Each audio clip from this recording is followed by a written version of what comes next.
Hello bronies out there in YouTube land. Once again, this is Hawkflame, and welcome to part 6 of my pony analysis series.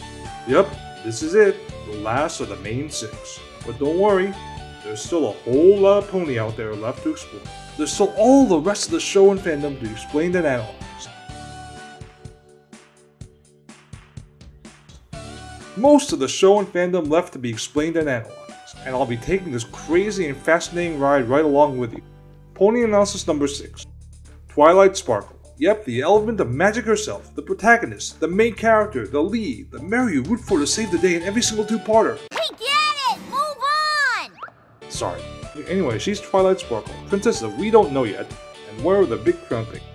Personal perspective. I could go either way with Twilight personally.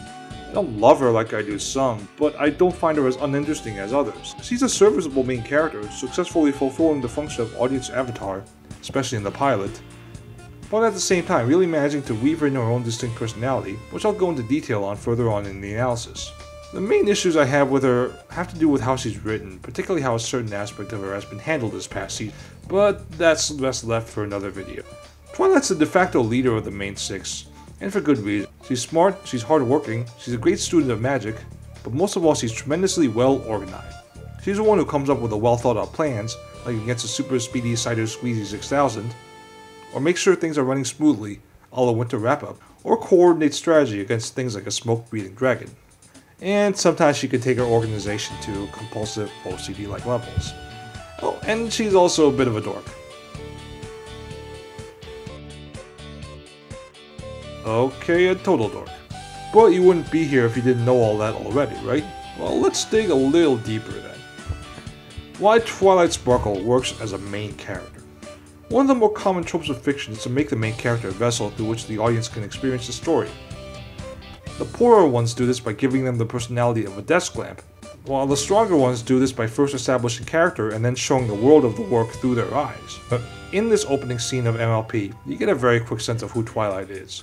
She's a very serious pony who only has time for her studies, and averting an impending apocalypse, and doesn't care much for her friends. So when she's sent away to the town of Ponyville to meet up with the rest of the main 6 for the first time, you have a stable character off of which these stronger and more out there personalities can bounce off of. As Twilight said, All the ponies in this town are crazy! By giving her an actual, if muted at this point, personality, that is, that of an exasperated, busybody cynic, she's more than just a vessel through which she can meet the other characters. She helps the viewer buy into the world herself. Really, because of this, she's more than just a transparent fictional tool, unlike some characters. What also makes her work is not only is she the character through which the audience views the world, she is also the voice of the audience, particularly in the first season, helping you buy into all the craziness that's going on. And for a show like MLP, with its pastel-colored girliness, yeah, you're gonna need that help. She has a sarcastic, even slightly cynical way about her, and it's evident right from the beginning. When I was a little filly and the sun was going down. Tell me she's not. Now her reaction right there was perfect. She mirrors the audience's own cynical view of Pinky breaking into song, which is basically, what the fuck is up with that? By reacting like that, she validates the audience's own opinion. But at the same time, it's also part of her character to react like that as well, again, as the exasperated busybody cynic. But what makes her really work in addition to this? It's not just that they make her an audience surrogate with a personality. They take that personality and go buck wild, pun intended, with it. Now we're talking Pinkamena level insanity here. We're talking OCD that makes Adrian Monk look like a slob. Yep, we're talking lesson 0 and it's about time, folks. Okay, sorry about that. Anyway, one thing I often enjoy seeing in the main character is a willingness to take risks. On one hand, they ground her personality in reality. On the other hand, though, we see this crazy obsessive side to her, which is totally in character as it's based on an existing trait, just pumped on steroids. So in one way, they're going out on a limb, but it's also a risk that makes sense. While not every good main character needs to take such a risk, it doesn't hurt. See, they could have played it very safe, made her just the audience surrogate, but no, I really like that they went out there and basically established that she's just as crazy as everyone else, if not even crazier. This is what helps her go from Mary Sue territory into what really seems like a much stronger character. She has exploitable large flaws that once again make her just as crazy, if not crazier, than anyone else here. Seriously, Pinkie Pie has a run for her money.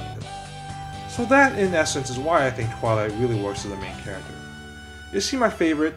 No, and I think you guys know where that lies. Her personality and character, while interesting and gives you some things to chew on, are not as interesting as those of some other ponies. But again, as a main character, she works perfectly well. Grounded yet crazy, organized and obsessive. Anyway, that wraps up another episode and my take on the main six. And I'll see you guys next time on another Pony Analysis. Check out some of my other videos and be sure to hit that subscribe button. Thanks for watching.